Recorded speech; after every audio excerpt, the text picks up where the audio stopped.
Morning, everybody. I got this question and I thought, well, I'll just video this and see if I can answer the question without, hopefully, without muddying the waters anymore. It's going back to the psychology unit, and the question is, what is the difference between self-actualization and higher consciousness? That was a question that kind of threw a few people on the test. So here's my explanation for that. The secularists have the view of self-actualization. New spiritualists pursue the idea of higher consciousness.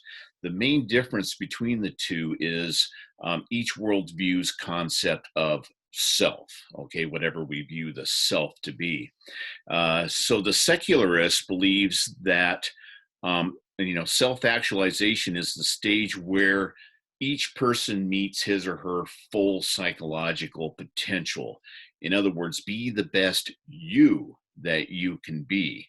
The new spiritualist would reject the idea of you because remember, in their mindset, we are just all the same thing. We're all just divine stuff, and we are part of a whole, not individuals, not people that actually are supposed to pursue the concept of self. So, with the secularist idea of being the best you that you can be, it rejects the idea of personal sin. In fact, holding on to that concept is part of what keeps us from being self actualized in their mind view or their worldview. It means that if you're self actualized, you have an objective view of reality, which is an interesting thing to talk about with secularists when they tend to reject universalities. There is the acceptance of self and others, meaning I'm okay, you're okay. We're all just doing our own thing here and we're being the best at it that we can be best at doing. Oh, that made sense. Uh, and, and self-actualization also gives us the idea of possessing this sense of autonomy, which means, hey, I'm in charge and I'm free. I can basically do what I want to do here in the idea of what is best for me. So that takes us back to secularist ethics and the idea of there's no real hard rules out there. We just want to each decide what's best for me in this concept.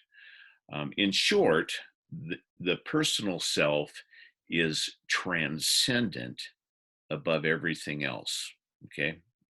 Man is the highest measure in secularism. And so you want yourself to be the best measure that it can be. Now, that leads to a very human problem, self centeredness, self absorption, self interest.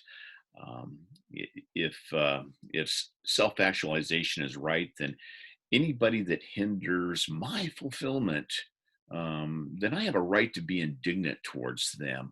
Or if there's anything that prevents me from doing what I think is good for me, then I have a right to consider that as wrong, as evil, even. So again, it's all about self and the self being the center of the universe. That's the secularist idea of self actualization. Now, in new spirituality, the self is something that we're supposed to get rid of. Denying the self is the path to higher consciousness. Now, that's a different idea from Christian self denial. In Christian self denial, we're supposed to deny our self interest in, in place of seeking the interests of others, or seeking what's good for others. We're not rejecting our identity. We're not rejecting our uniqueness. Um, Remember, created by God, we're all individually created in His image to be individuals and to reflect Him in unique and diverse ways. All right. So, new spirituality does not have that idea. That we're just all divine stuff, and these bodies that we are in are hindering us from really becoming one with the all. And so when we talk about pursuing higher consciousness, they're going to go completely the other direction from the secularists. They're going to run away from self actualization because that's all about exalting the self.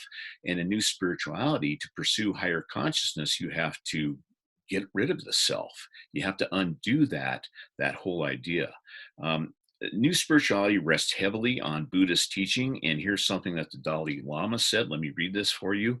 Perhaps the chief difference between Buddhism and the world's other major faith traditions lies in its presentation of our core identity, the existence of the soul or self, which is affirmed in different ways by Hinduism, Judaism, Christianity, or Islam, is not only firmly denied by Buddhism, but belief in it is identified as the source of all our misery.